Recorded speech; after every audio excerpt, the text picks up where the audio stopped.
আসসালামু আলাইকুম রহমতুল্লাহি ওবরকাতুহু। সম্মানিত দর্শক, আমেরিকার ইতিহাসে যে কজন সাহসী, একরোখা এবং গোয়ার গোবিন্দ প্রকৃতির প্রেসিডেন্ট এসেছেন, তাদের মধ্যে ইতিহাস থেকে আমরা পড়েছি জন অ্যাডামস খুবই গোয়ার প্রকৃতির একজন প্রেসিডেন্ট ছিলেন।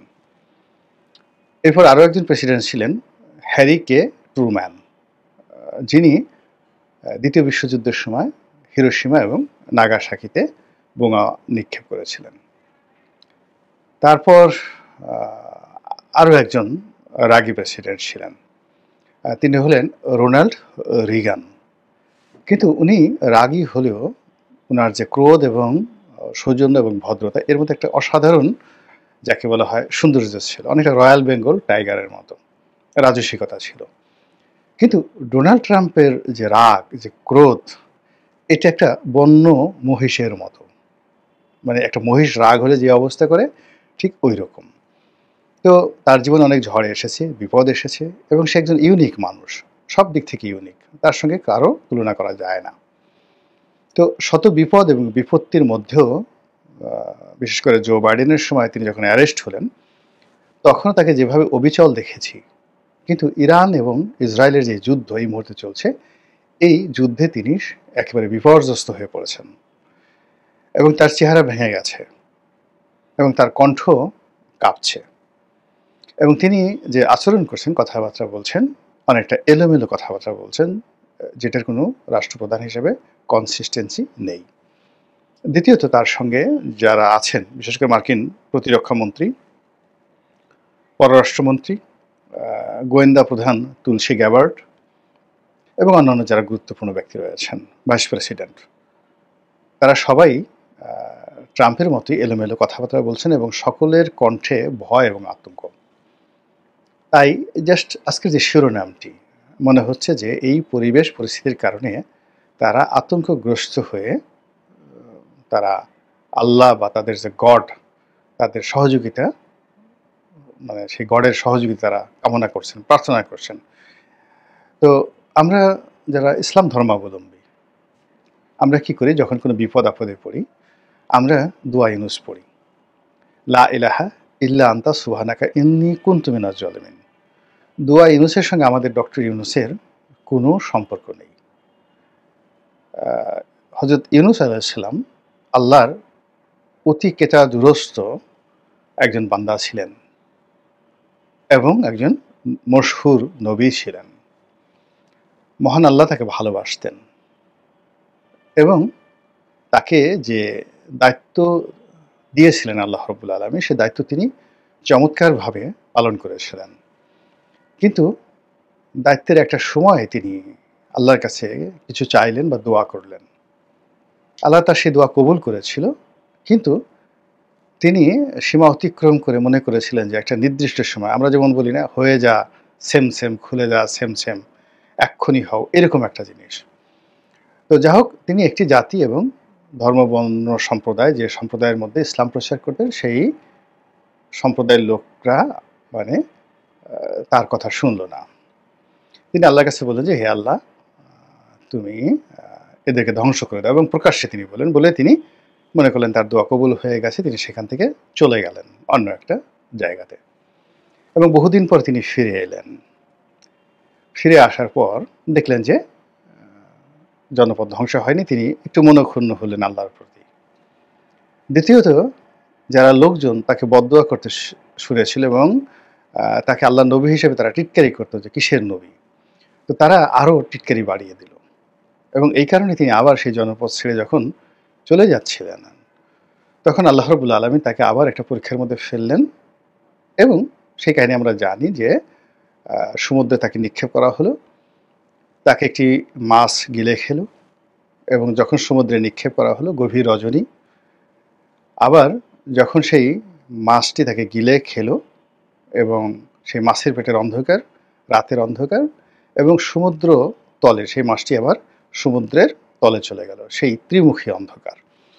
তো সেখানে একটা মানুষ তো সাধারণত আল্লাহর প্রতি বিশ্বাস রাখতে পারে না, সে তো মনে করেন আমি মরেই গেছি, আমাদের একটা সাপে কামড় দিলে আমরা সেন্সলেস হয়ে পড়ে যাই, এবং দোয়া ইউনুস, মানে আমাদেরকে যদি হাতুড়ি দিয়ে পিটানো হয় গোকরা সাপের সামনে, দোয়া ইউনুস মনে থাকে না। এবং এটা বাস্তবতা হলো যে আওয়ামী লীগের একজন বিখ্যাত এমপি ছিলেন, বাংলাদেশে খুব নামকরা ডাক্তার প্রাণগোপাল।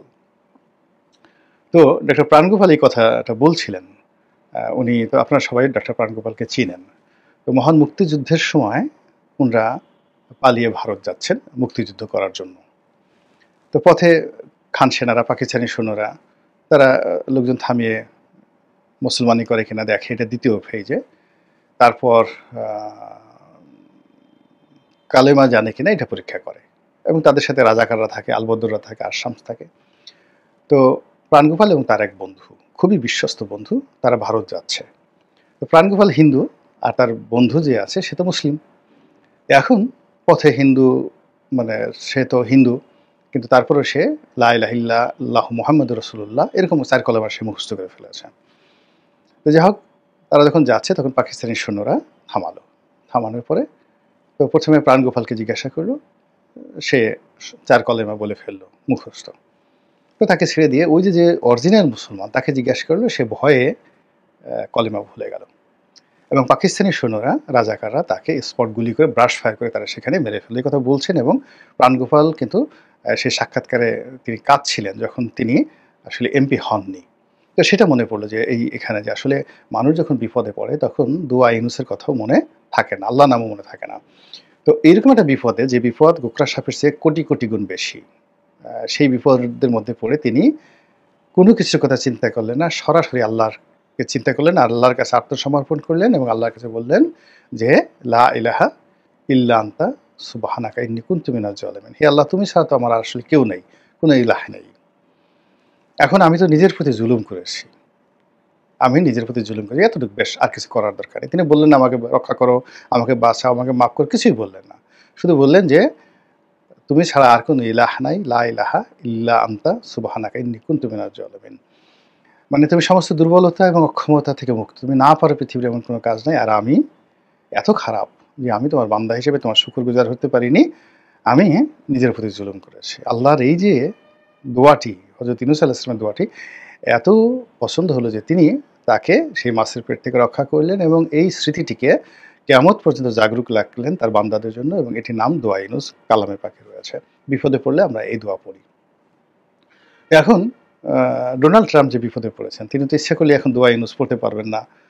তাকে দোয়া ইউনূস পড়তে হলে মুসলমান হতে হবে, বিশ্বাস করতে হবে, এবং সেটা যদি হয় তাহলে তো এটা পৃথিবীর জন্য একটা বিরাট ব্যাপার। মানে আমি সাধারণত এটাকে ওয়েলকাম জানাই যে সারা পৃথিবীর ইতিহাস নতুন করে লিখিত হবে যদি সে দোয়া ইউনূস পড়ে এখানে মুসলমান হয়ে যায়। কিন্তু এখন তার যে অবস্থা, তার অবস্থা অনেকটা দোয়া ইউনূস পড়ার মতোই অবস্থা। তার সমস্ত কিছু এলোমেলো হয়ে গেছে, এবং এটা সেই রাখাল বালকের গল্পের মতো। তিনি তার কর্মজীবনে এত মিথ্যা কথা বলেছেন, এবং এত মিথ্যা কথা এখনও বলে যাচ্ছেন। আগেরবার কত যেন বলেছিল যে 5 বছরে তিনি 20,000 বার বা 20 লাখ বার কতবার যেন মিথ্যা কথা বলেছেন, একের গুনে গুনে পত্রিকাগুলো বের করে ফেলেছিল। এবং কথাবার্তা, সকালে এক কথা, বিকেলে এক কথা, এবং কথা দিয়ে কথা না রাখা, পাগলামো করা, এই সমস্ত কারণে অনেকে মনে করেছেন যে মার্কিন জাতির জন্য ডোনাল্ড ট্রাম্প একটা অভিশাপ। এবং যে জাতি নিজেদেরকে এত সভ্য মনে করে, ডেভেলপমেন্ট মানে মনে করে নিজেদেরকে, যে উন্নয়নের চরম শিখরে তারা রয়েছে, কৃষ্টি, কালচার, সভ্যতা, তো সেখানে তাদের মাথার উপরে আল্লাহ রাব্বুল আলামিন এরকম একজন লোককে নেতা বানিয়ে দিয়ে মূলত অবস্থাটা এমন করেছেন যে আপনি সারা শরীরে, আপনি ধরেন খুব দামি দামি পোশাক পরলেন, আতর মাখলেন, তারপরে শেষে দামি পোশাক পরলেন, কাজল, মানে সারা শরীর মেকআপ করলেন, কিন্তু এমন একটা ক্যাপ পরলেন মাথায়, সেই ক্যাপটা জুতোর তৈরি।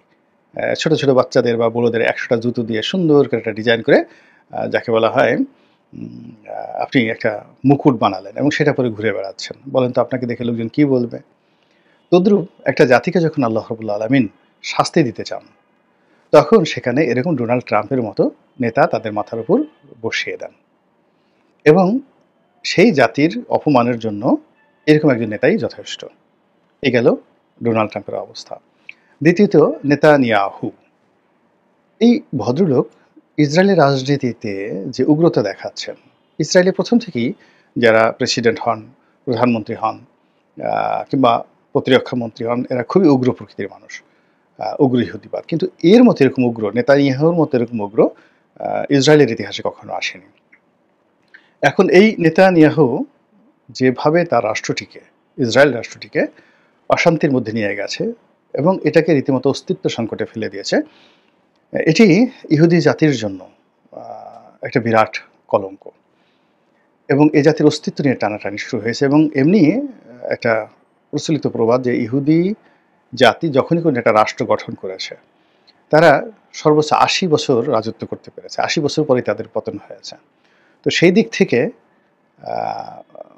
এই যে ইহুদি ইসরায়েল রাষ্ট্রটি, এই রাষ্ট্রটির যে আয়ুষ্কাল এটি ৮০ বছরের কাছাকাছি হয়ে গেছে এবং এটা নেতানিয়াহুর হাত দিয়েই এর ধ্বংসটা হতে পারে। এর আগে বহুবার এরকম ঘটনা ঘটেছে।